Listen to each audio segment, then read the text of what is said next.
Assalamualaikum warahmatullahi wabarakatuh. Perkenalkan, nama saya Junianti, NIM D01200021. Saya dari PGSD Reguler A, Universitas Nahdlatul Ulama Kalimantan Barat. Nah, di video kali ini kita akan membahas tentang lingkungan. Nah, kalian bisa menyimak video yang berikut ini ya. Nah, video yang pertama ini ada pengertian dari lingkungan. Kalian lihat ya pengertiannya. Pengertian lingkungan. Lingkungan adalah kombinasi antara kondisi fisik yang mencakup keadaan sumber daya alam seperti 1. Tanah, 2. Air, 3. Energi surya, 4. Mineral, 5. Flora, 6. Fauna. Nah, yang kedua, lingkungan terdiri dari abiotik dan biotik. Kalian simak ya yang berikut ini. Lingkungan terdiri dari komponen abiotik dan biotik. Nah, yang ketiga, ada pengertian lingkungan menurut para ahli. Kalian simak ya yang berikut ini.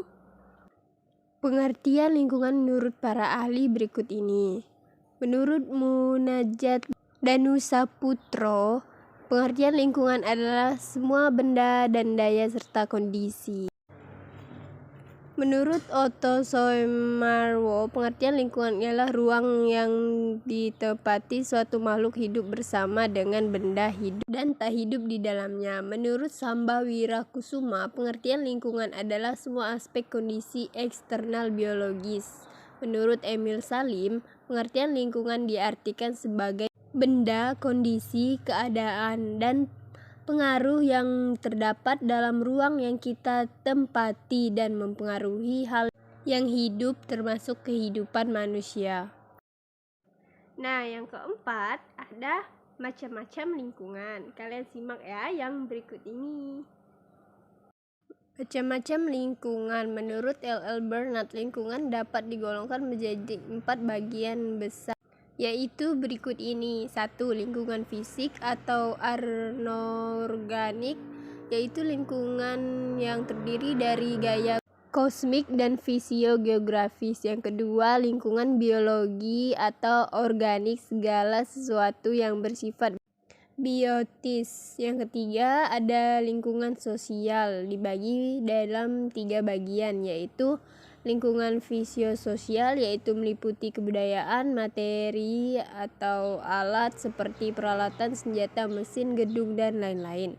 Selanjutnya, lingkungan biososial, yaitu manusia dan interaksinya terhadap sesamanya dan tumbuhan, beserta hewan domestik dan semua bahan yang digunakan manusia yang berasal dari sumber organik. Selanjutnya, lingkungan psikososial, yaitu yang berhubungan dengan tabiat batin manusia seperti sikap, pandangan, keinginan, dan keyakinan. Yang keempat ada lingkungan komposif, yaitu lingkungan yang diatur secara institusional. Nah, yang berikutnya ada manfaat lingkungan bagi makhluk hidup. Kita simak yang berikut ini. Manfaat lingkungan bagi makhluk hidup. Tanah dan lahan yang ada di permukaan bumi dapat dijadikan sebagai tempat berpijakan dan beraktivitas sehari-hari. Tanah juga dapat dijadikan sebagai area untuk kegiatan ekonomi. Udara yang terdapat dalam lingkungan seperti oksigen dapat dimanfaatkan manusia untuk memperlancar sistem pernapasan. Komponen biotik seperti hewan dan tumbuhan memiliki manfaat seperti sumber energi dan nutrisi bagi tubuh manusia. Lingkungan memiliki sumber daya alam yang bisa dimanfaatkan manusia untuk kehidupan sehari-hari seperti mineral, minyak bumi, batu bara, dan sebagainya. Mikroorganisme seperti bakteri, penguraian dibutuhkan karena memiliki peran sangat penting dalam ekosistem. Air merupakan salah satu komponen lingkungan yang memiliki peran vital dalam kehidupan manusia. Nah, yang berikutnya ada tujuan pemanfaatan lingkungan. Simak penjelasan yang satu ini ya. Tujuan pemanfaatan lingkungan: tercapainya keselarasan, keserasian, dan keseimbangan antara manusia dan lingkungan hidup. terwujudnya manusia sebagai makhluk hidup yang memiliki sikap yang perilaku melindungi serta membina lingkungan hidup, terjaminnya kepentingan generasi masa kini dan generasi masa depan, tercapainya kelestarian fungsi lingkungan hidup, terkendalinya pemanfaatan sumber daya secara bijaksana, terlindungnya Indonesia terhadap dampak dari luar yang dapat menyebabkan pencemaran atau kerusakan lingkungan. Selanjutnya, ada faktor penyebab perubahan keseimbangan lingkungan. Simak yang satu ini ya. Faktor penyebab perubahan keseimbangan lingkungan. 1. Faktor alami. Banyaknya bencana alam dan cuaca yang tidak menentu menjadi penyebab terjadinya kerusakan lingkungan hidup. Bencana alam tersebut bisa berupa banjir, tanah longsor, tsunami, angin puting beliung, angin topan, gunung meletus, ataupun gempa bumi. Yang kedua, ada faktor buatan. Manusia sebagai makhluk berakal dan memiliki kemampuan tinggi dibandingkan dengan makhluk lain, akan terus berkembang dari pola hidup sederhana menuju ke hidup yang modern. Dampak perubahan lingkungan.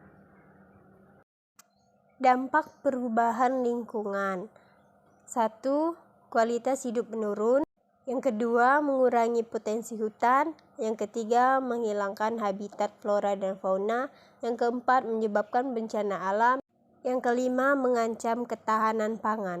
Selanjutnya, ada penjelasan cara untuk melestarikan lingkungan.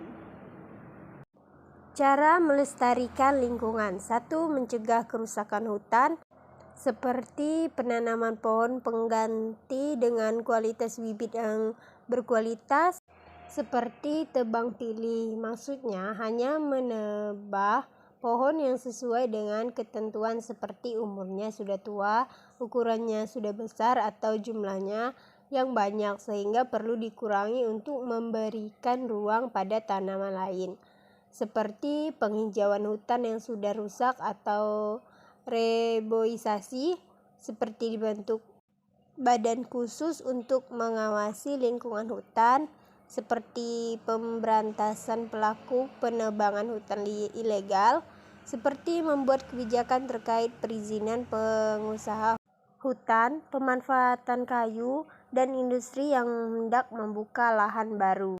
Yang kedua, mencegah pencemaran, membuat instalasi pengolahan limbah, membuat tempat penampungan limbah rumah tangga, menggunakan deterjen yang bahan aktifnya mudah terurai, melakukan penghijauan, menerapkan 4R, reduce, reuse, recycle, dan recycle, melakukan bioremediasi. Yang ketiga, ada pengelolaan limbah. Limbah organik dikelola untuk membuat pupuk organik atau sebagai pakan magot BSF. Limbah anorganik diolah menjadi produk bernilai ekonomis seperti tas dari plastik, paving block dari plastik, sepatu dari plastik, dan lain-lain sebagainya.